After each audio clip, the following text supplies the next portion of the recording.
അപ്പം നമ്മൾ ഈ കൺസേൺ ലെറ്റർ വാങ്ങുന്നതിനെ കുറിച്ചൊക്കെ പറഞ്ഞു. അത് ഈ കാര്യങ്ങളെല്ലാം പേഷ്യൻറ്റിനോടോ ബൈസ്റ്റാൻഡറിനോടോ ഒക്കെ വിശദീകരിക്കുമ്പോൾ ഇത് ആദ്യം മുതൽ അവസാനം വരെ കേട്ട് നിന്ന് ഒരാളുണ്ടാവുന്ന നല്ലതാണ്.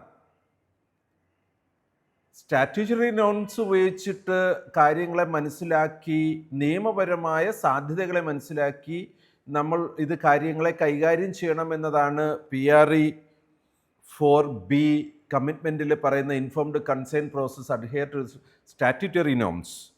അതിനകത്ത് വ്യക്തമായി പറയുന്നുണ്ട് കാര്യങ്ങളുണ്ട്. കണ്ടിന്യൂ ചെയ്യുന്ന ഡയാലിസിസ് പോലെയുള്ള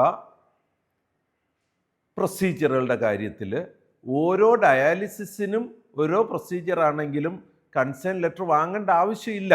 6 മാസത്തിലൊരിക്കൽ പക്ഷേ കൺസേൺ ലെറ്റർ ഒപ്പിടിച്ചിരിക്കണം.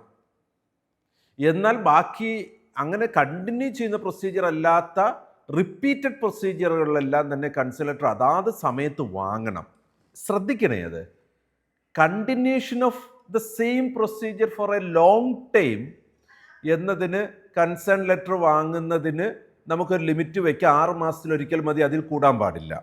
എന്നാൽ ഒരു പ്രൊസീജിയർ റിപ്പീറ്റ് ചെയ്യേണ്ടി വന്നാൽ പുതിയ കൺസേൺ ലെറ്റർ വാങ്ങിക്കണം. ഒരു പ്രൊസീജിയറിൻ്റെ മൊഡാലിറ്റി മാറ്റിയാൽ അതിനകത്ത് ആഡ് ഓൺ പ്രൊസീജിയേഴ്സ് വന്നാൽ വീണ്ടും പുതിയ കൺസേൺ സൈൻ ചെയ്യണം. ഈ കാര്യങ്ങളെക്കുറിച്ച് വിശദീകരിക്കുമ്പോൾ ആദ്യ അവസാനം കേട്ട് നിന്ന ഒരാൾ വിറ്റ്നസ് ആയിട്ട് സൈൻ ചെയ്യണം. ഇച്ചിരി പ്രയാസമാണല്ലേ? പക്ഷെ അതാണ് നിയമം.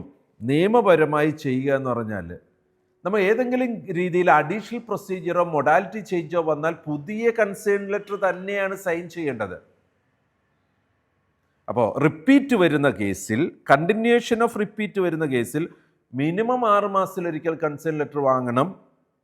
അല്ലാതെ ഏത് സർജറി പ്രൊസീജിയർ നമുക്ക് റിപ്പീറ്റ് ചെയ്യേണ്ടി വന്നാൽ, ഡയാലിസിസ് ഒക്കെ പോലെയുള്ള റിപ്പീറ്റേഷൻ അല്ല, നമ്മൊരു സർജറി ചെയ്തു സക്സസ് ആയില്ല, റിപ്പീറ്റ് ചെയ്യേണ്ടി വരുന്നു, അല്ലെങ്കിൽ ഒരു പ്രൊസീജിയർ ചെയ്തു അത് റിപ്പീറ്റ് ചെയ്യേണ്ടി വരുന്നു, ആ കേസിൽ വീണ്ടും കൺസേൺ ലെറ്റർ വാങ്ങണം, അതിന് വിറ്റ്നസ് സൈൻ ചെയ്യണം. PRE-4B